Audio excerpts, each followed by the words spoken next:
You may be seated.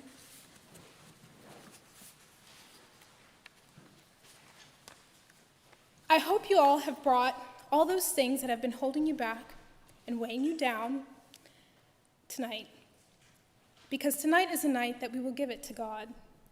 And if you weren't prepared and didn't show up with your knapsack full of sorrows and pain, I'll tell a short story to give you some time to gather up all those precious regrets that you've been holding so tightly to, and you can't let go.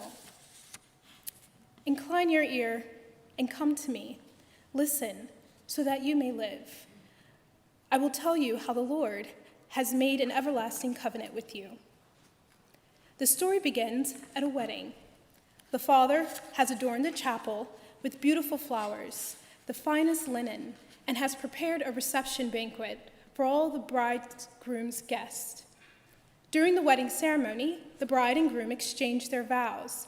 The groom says to the bride, "I am making a promise to you that I will be with you always until the end of time.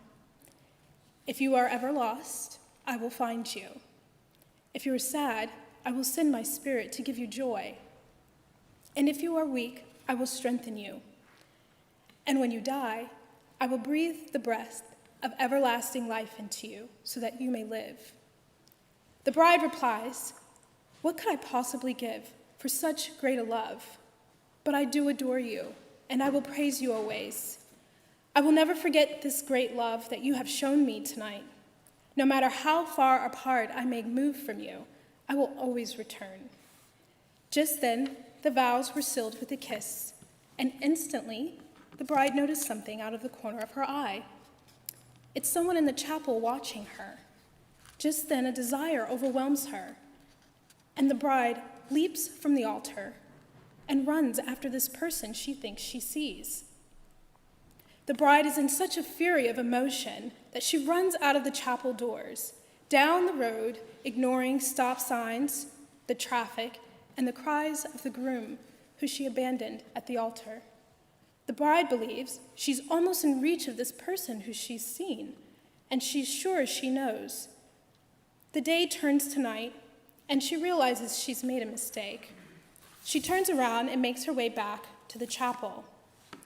On her way back, she sees a crowd of people who are wailing and weeping. And she asks one of them who's sobbing, "What has happened?" And the person says to her, "The groom, he's been attacked and killed, an innocent man, when he left the chapel to find his bride." The bride is overwhelmed with shame, grief, and astonishment at the pain and devastation she's caused to the death of her innocent groom.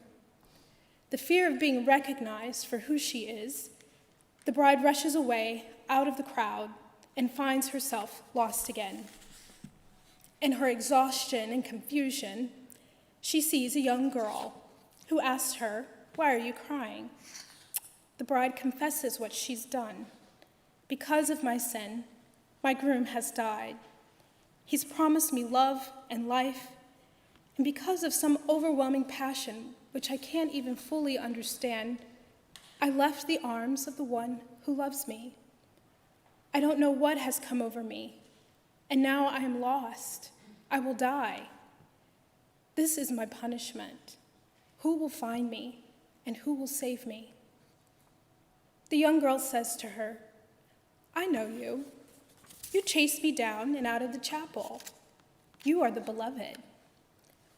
Why did you spend your time for that which you do not love, and your energy on that which does not satisfy?" The bride begins to cry out, "Forgive me." And the girl calmly places her arm around the beloved and says, "Your love is not dead. He lives, and so does the promise that he made to you and sealed with a kiss. He will find you. He will bring you home."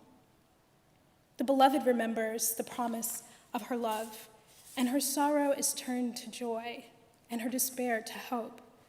The words of the young girl has melted her heart of stone. "I am the beloved," says the bride. "I will still my soul and wait. I am sure that he will find me and take me home.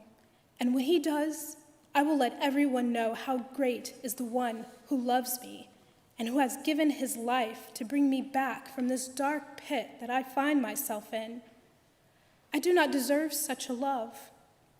And as the sun begins to rise in the east and the darkness fades in the distance, the beloved burst into song. How great he is. And the young girl says, then go and live the truth. There are things that we think we know and things that we think we want that can actually tell us the truth about who we are and what the truth really is. When we are far away from God is when we start to discover the faithfulness of the love of God, a God who seeks us out because he has promised to save us from sin and death. And this promise is sealed in our baptism. Lent makes us aware of our personal weaknesses. Even when we try our best to live a life that is acceptable to such great a love, we find out that we cannot and that we have failed. The darkness of Easter Vigil carries the shame, the fear, and regret of our lives. This can drag us down so deep that we might feel stuck and lost and without hope and wonder, who can change this? But the change is internal. It is us realizing who we are and that we are the beloved. The external changes are just waiting for us to make that realization of who we really are. He put his breath of life in us, turned our hearts of stone into flesh, and has given us hope that is visible in creation.